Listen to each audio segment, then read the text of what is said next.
ఈరోజు మనం చూసినట్లయితే సభ్య సమాజమే తలదించుకునేలాగా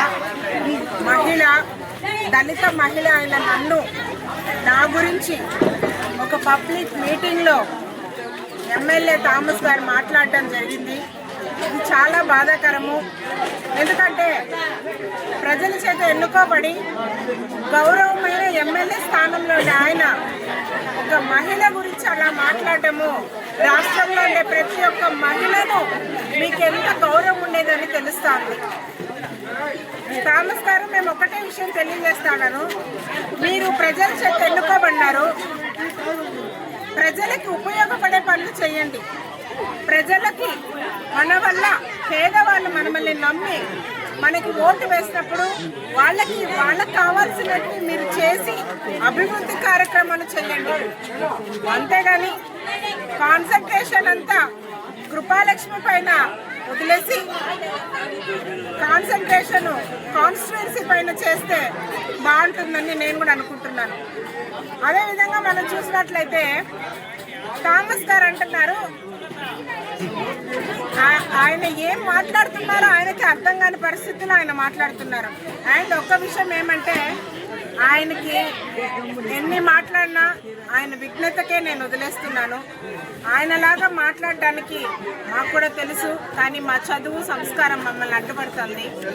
అండ్ ఒక్క విషయం ఏమంటే, ఎక్కడికి వెళ్ళినా కృపాలక్ష్మిరా నారాయణ స్వామిరా, కృపాలక్ష్మిరా నారాయణ స్వామిరా, ఎక్కడికి రావాలి చెప్పండి, నేను వస్తాను. I'm ready to come. ఎక్కడికి రావాలా చెప్పండి.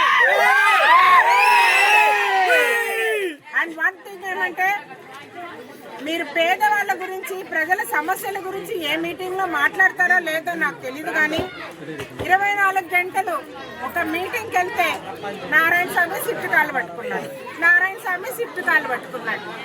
పెద్దిరెడ్డి పైన చెప్తున్నారు, మిథునన్న పైన చెప్తున్నారు, నారాయణ స్వామిని వదిలేస్తున్నారు. అసలు సిట్ అంటే మీకు తెలుసా అండి? స్పెషల్ ఇన్వెస్టిగేషన్ టీమ్ అనే వాళ్ళు వస్తే వాళ్ళ ప్రాసెస్ ప్రకారం ఏం చేయాలో వాళ్ళ యొక్క ధర్మాన్ని వాళ్ళు చేశారు. వాళ్ళకి ఎవిడెన్సెస్ ఏమైనా ఉంటే వాళ్ళు తీసుకొని వచ్చి దాని ప్రాసెస్ ప్రకారం దాన్ని చేయడం జరిగింది. అంతేగాని సిట్ వాళ్ళు కాళ్ళు పట్టుకొని నేనేం చేయలేదు నన్ను వదిలేయండి, okay okay very good Narayana Swamy, మీరేం చేయలేదు మిమ్మల్ని వదిలేస్తామని వదిలేసిపోయడానికి సిట్ అధికారులు ఏమైనా వచ్చారా? ఫస్ట్ మనం మాట్లాడే విధానాన్ని నేర్చుకోండి. మహిళలను గౌరవించే విధానాన్ని నేర్చుకోండి. మహిళల కట్టుబొట్టు గురించి పబ్లిక్ మీటింగ్ లో మాట్లాడే అర్హత కానీ 10 మందిలో మహిళల్ని విమర్శించేది కానీ మీకు తగదు. అదేవిధంగా చెప్తున్నాను, ఈరోజు నేను నా గురించి మాట్లాడిన మీ పైన యాక్షన్ తీసుకుంటున్నాను. నేషనల్ ఉమెన్ కమిషన్కి కేసు ఫైల్ చేస్తాను.